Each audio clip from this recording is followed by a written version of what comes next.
Habits of Highly Effective People. 7 thói quen của người thành đạt của Stephen Covey đã bán hơn 25 triệu bản trên toàn thế giới. Hôm nay chúng ta sẽ vừa học tiếng Anh vừa học thói quen thành đạt đầu tiên nhé. Và ở cuối video này mình sẽ chia sẻ với các bạn cách mà mình đã dùng thói quen thứ nhất này để xin học bổng 7 triệu trong lúc mình học cao học như thế nào. Nào bây giờ chúng ta sẽ bắt đầu bài học nhé.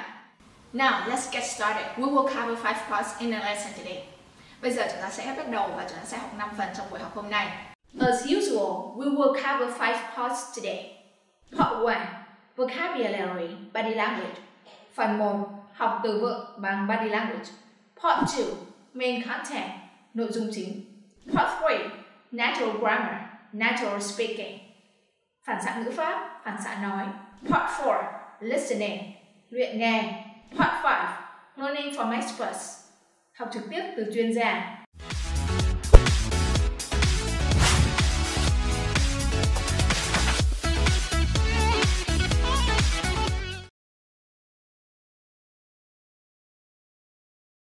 Constantly. Privileged. Reactive people. Proactive people. Objective. Appreciate. Regulation. Dedication. Come along. Effort minimizing brain. Rather than. The first word is constantly. It means all the time, repeatedly, liên tục. For example, fashion is constantly changing. Tức là thời trang thì thay đổi liên tục. Body language for this. Constantly, constantly. Tức là nó liên tục như con rắn nó đi ấy. Constantly, constantly, constantly, constantly, constantly, constantly. The second word is to be privileged. Có vinh hạnh được đặc ân làm điều gì đó. For example, I'm privileged to teach more than 7,000 students over the course of 7 years. Mình có vinh hạnh được dạy hơn 7.000 bạn học viên trong hơn 7 năm. Body language for this. I'm privileged. To be privileged. To be privileged. The next word is reactive people. Những người thụ động, tức là tác động vào thì mới phản ứng lại, còn lại là không có làm gì. And for example, we do this. Reactive people, reactive people, reactive people, reactive people, reactive people. Tác động lại đó là reactive people. Proactive people, proactive people, proactive people, proactive people, proactive people, proactive people. The next word is objective, là khách quan. Khách quan là dùng đầu chứ không phải là dùng những cảm xúc ở đây, đúng không nào? Body language như sau. Objective, objective, objective.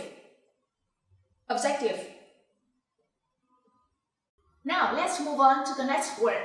To appreciate là cảm kích. Thank you so much for watching. I really appreciate it. Appreciate. Appreciate. Our next word is regulation. Sự điều tiết, tức là hai bên sẽ phải bằng nhau. Chỗ nào cao thì cho thấp xuống, chỗ nào thấp thì cho cao lên. Regulation. Regulation. Regulation. Dedication là từ tiếp theo. Và nó có nghĩa là sự nỗ lực, sự cống hiến hết mình. Dedication, dedication, dedication, dedication. Okay, now let's learn the next phrase. To come along. Là đi kèm. For example, I will go shopping now. Do you want to come along? Mình đi mua sắm đây, cậu có muốn đi cùng không? Cho nên chúng ta sẽ sử dụng body language này. Come along. Come along. Kèm theo. Come along. Come along. Come along. Cụm từ tiếp theo là một cụm từ rất là hay. Effort minimizing brain. Tức là não của chúng ta có xu hướng sẽ chọn những cái việc dễ dàng, đơn giản, không mất công sức. Bây giờ chúng ta sẽ sử dụng body language này. Effort minimizing brain. Effort minimizing brain. Effort minimizing brain. The last phrase is rather than. Tức là thay vì. Okay. Ví dụ như thay vì chọn món A thì chúng ta lại chọn món B. Đúng không nào? Bây giờ chúng ta sẽ dùng body language nha. Rather than. Rather than. Rather than. Nào, hãy cùng ôn tập lại nhé. Constantly. Privileged. Regulation. Dedication. Come along. Reactive people. Proactive people. Objective. Objective. Appreciate. Appreciate. Effort minimizing brain. Effort minimizing brain. Rather than. Rather than. Nào bây giờ các bạn đã nhớ các cụm từ này chưa? Chúng ta sẽ dùng các cụm từ này để hiểu nội dung của cái phần tiếp theo. Part 2. Habit 1. Be proactive. I remember my grandma's favorite story was about how everything costs 2 cents when she was young. Tôi nhớ rằng cái câu chuyện yêu thích nhất của bà tôi là hồi bà còn trẻ, giá mọi thứ rất là rẻ, chỉ có vài cent thôi. But now everything constantly got more expensive. Nhưng mà bây giờ cái gì cũng đắt hơn. It was all because of the government. Tất cả là do lỗi của chính phủ.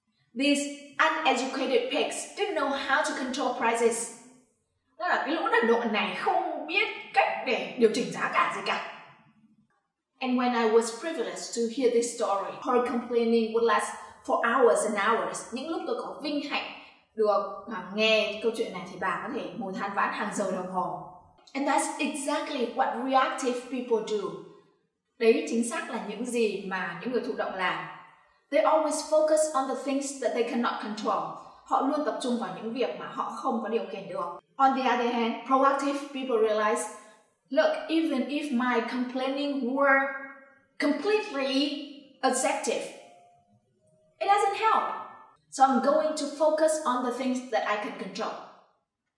Trong khi đó, những người chủ động nhận ra rằng kể cả khi những lời phàn nàn của họ là khách quan đi nữa thì nó cũng không có ích gì cả. Chính vì thế họ sẽ tập trung vào những điều mà họ có thể làm được. If a proactive person owns a business where he sells the products, instead of focusing on how people these days they don't appreciate good products anymore, or how the government has horrible regulations, he focuses on how can I improve my products so my customers can't live without it.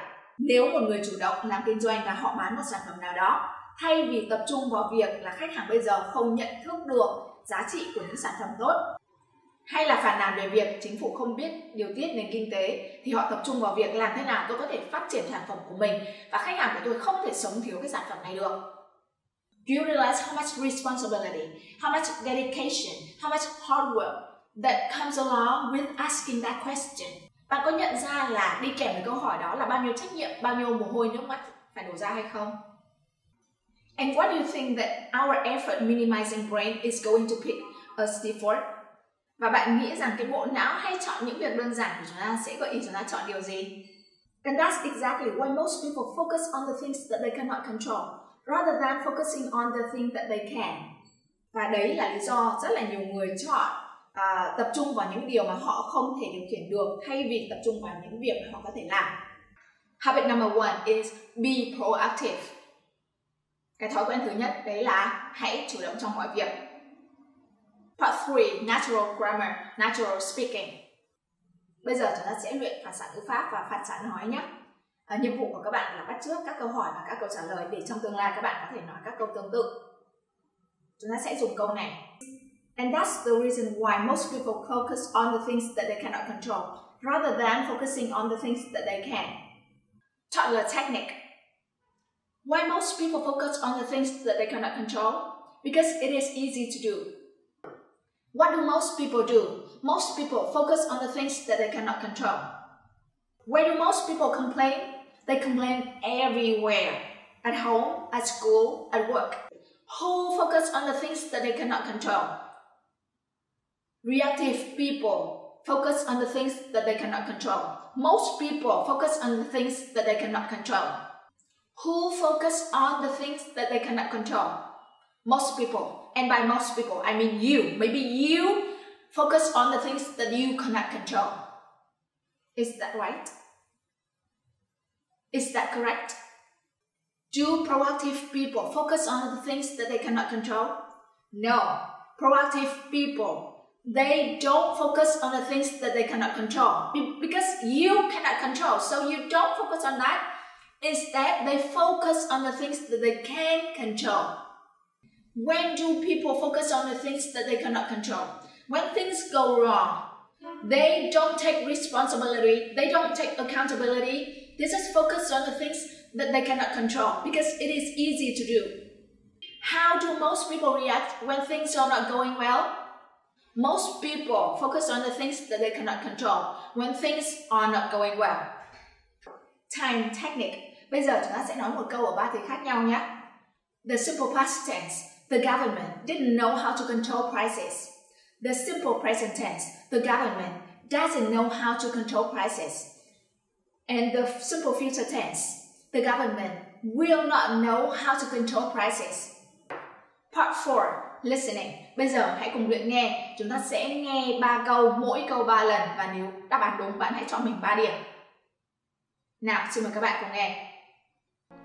But now, everything constantly got more expensive. But now, everything constantly got more expensive. But now, everything constantly got more expensive. And when I was privileged enough to hear the story, her complaining would last for hours and hours. And when I was privileged enough to hear the story, her complaining would last for hours and hours. And when I was privileged enough to hear the story, her complaining would last for hours and hours. Look, even if my complaining were completely objective, it doesn't help me. So I'm going to focus on what I can control. Look, even if my complaining were completely objective, it doesn't help me. So I'm going to focus on what I can control. Look, even if my complaining were completely objective, it doesn't help me. So I'm going to focus on what I can control. Xin chúc mừng những bạn đã đạt 9 điểm. Hãy thưởng cho bản thân mình một điều gì đó các bạn nhé.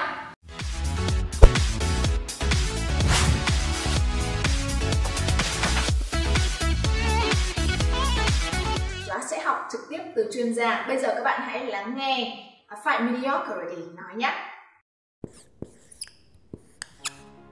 I remember my grandma's favorite story was about how everything cost 2 cents when she was young. But now, everything constantly got more expensive. And it was all because of the government. These uneducated pigs didn't know how to control prices. And when I was privileged enough to hear the story, her complaining would last for hours and hours. And that's exactly what reactive people do. They always focus on the things that they cannot control. It's not possible that a concept like inflation would exist. And if it did, it's impossible that they wouldn't know about it. On the other hand, proactive people realize, look, even if my complaining were completely objective, it doesn't help me. So I'm going to focus on what I can control. If a proactive person owns a business where he sells a product, instead of focusing on how people these days don't appreciate good products anymore and how the government has horrible regulations, he focuses on how can I improve my product so my customers can't live without it. Do you realize how much responsibility, how much dedication, how much hard work comes along with asking that question? And what do you think our effort-minimizing brain is going to pick as default? And that is exactly why most people focus on the things that they cannot control rather than focusing on the things that they can. Habit number 1 is be proactive. Chúng ta vừa học xong bài học hôm nay. Vậy bạn là a reactive person or a proactive person? Bạn là người thụ động hay là một người chủ động? Và bạn có quyết định rằng là từ bây giờ trở về sau bạn sẽ luôn chủ động trong mọi việc hay không? Và bây giờ như đã hứa với các bạn từ đầu video, mình sẽ chia sẻ với các bạn là cái cách mình đã xin học bổng 10 triệu cái hồi mình học cao học như thế nào. Xin chào các bạn, hôm nay mình sẽ chia sẻ với các bạn một câu chuyện có thật về cái hồi mà mình học cao học về phương pháp dạy học ở trường Đại học Quốc gia. Hồi đấy thì mình có vừa đi gia sư vừa đi học, cho nên là thu nhập của mình mỗi tháng khoảng tầm 4 triệu và nó đủ trang trải chi phí trong cuộc sống cũng như là nuôi một đứa em học cao đẳng. Tuy nhiên thì mình nhận được một cái thông báo của nhà trường là trong vòng một thời gian ngắn thì mình phải nộp số tiền học phí là 7 triệu. Thế là mình không biết phải làm thế nào, bởi vì gia đình cũng không có tiền, bạn bè thì vừa mới ra trường cũng không thể vay 7 triệu cùng một lúc được. Vậy là mình brainstorm mình xem có cách nào không. Thế là mình bạo dạn mình viết cho một thầy giáo tên là thầy Cường ở trường đại học mà trước đó mình học Đại học Quốc gia. Bởi vì là thầy là một người rất là tuyệt vời và rất là cởi mở, cho nên mình gửi cho thầy một bức gọi là một email và xin phép thầy là thầy hãy tài trợ cho em 7 triệu để em nộp tiền học phí. Có to gan không? Ok. Và mình hứa với thầy, mình chứng minh cho thầy là nếu như mà thầy giúp mình thì sau này khi mà ra trường rồi, khi mà đi làm rồi thì mình sẽ quay lại mình giúp 3 bạn khác, và 3 bạn đấy trong tương lai sẽ quay lại giúp 3 bạn khác nữa, sẽ tạo thành một cái truyền thống rất là hay của trường. Thế là sau khi mà mình enter gửi đi thì mình rất là mong chờ là thầy sẽ trả lời lại. Mặc dù mình biết xác suất thành công nó chỉ là 1% thôi, bởi vì mình cũng không quá thân với thầy, và rất là khó để một người tự dưng bỏ ra tiền túi 7 triệu để cho một đứa sinh viên nó nộp tiền học phí, đúng không nào? Ok, nhưng mà mình vẫn hy vọng, cho nên mình check email liên tục, cứ 5 phút mình check một lần. Sau ngày thứ nhất không thấy gì cả, sau ngày thứ hai không thấy gì cả, và đến trưa của ngày thứ 3 thì mình nhận một cuộc gọi từ thầy, và thầy nói là thầy rất là xin lỗi là thầy chưa có đủ mạnh về kinh tế để có thể giúp đỡ mình 7 triệu như vậy. Tuy nhiên thầy có chia sẻ cái vấn đề này với các thầy cô giáo trong khoa, và trong khoa có một thầy rất là giàu, thầy vợ con của thầy ở bên Mỹ hết rồi, một mình thầy ở một ngôi nhà 7 tầng có cả thang máy. Mà cái hồi năm 2006, 2008, 2009 mà cái hồi năm 2009 là có thang máy là ghê gớm lắm nhá. Đó. Thì thầy nói là thầy sẽ giúp em cái số tiền 7 triệu đấy, và mình nghe là sau cái câu đấy là mình không nghe thấy thầy nói gì nữa, bởi vì là trời ơi, mình cảm thấy sung sướng hạnh phúc quá, mình cảm thấy kiểu cuộc đời như là đang nở hoa, và mình cảm thấy sao một cuộc đời này đẹp thế, và mình gọi là vô cùng yêu đời, bởi vì đây như là chuyện cổ tích thời hiện đại, đúng không nào? Một người chưa bao giờ gặp mặt mình mà đồng ý tài trợ cho mình 7 triệu để mình nộp tiền cao học. Cho nên là với cái niềm tin là có rất là nhiều người tốt trong cuộc sống, và nếu như mà mình có khó khăn, luôn luôn có ai đó ở đâu đó sẽ sẵn sàng giúp đỡ mình, thì mình cảm thấy là mình có thể làm được rất là nhiều thứ, và mình cũng có trách nhiệm là sẽ giúp những cái người khác khi mà người ta cần. Đó, thì quay lại cái câu chuyện vừa rồi là cái giai đoạn cuối của việc học cao học thì mình nhận thấy là nó không còn phù hợp nữa, và bước cuối cùng là làm bài tập tốt nghiệp thì là mình bỏ cái bước đó. Chính vì thế mà mình không nhận cái số tiền 7 triệu từ thầy giáo đã sẵn lòng cho mình cái số tiền đó. Tuy nhiên cái vấn đề không phải là số tiền thật, mà vấn đề là thầy sẵn lòng giúp mình, và nó cho mình niềm tin là cuộc sống này rất là tốt đẹp. Nhưng tất cả những cái chuyện này nó sẽ không có xảy ra nếu như lúc đầu mình không gửi cái email xin phép thầy Cường là tài trợ cho mình 7 triệu học cao học. Đó, thì chính thầy Cường cũng nói với mình một câu là con có khóc mẹ mới cho bú. Tức là mình muốn gì mình phải yêu cầu, mình muốn gì mình phải đề nghị người khác giúp đỡ, đúng không? Ok, và khi mà chúng ta đề nghị người khác giúp đỡ thì có 2 trường hợp xảy ra. Hoặc là người đấy sẽ giúp đỡ mình, happy ending, rất là tốt, đúng không?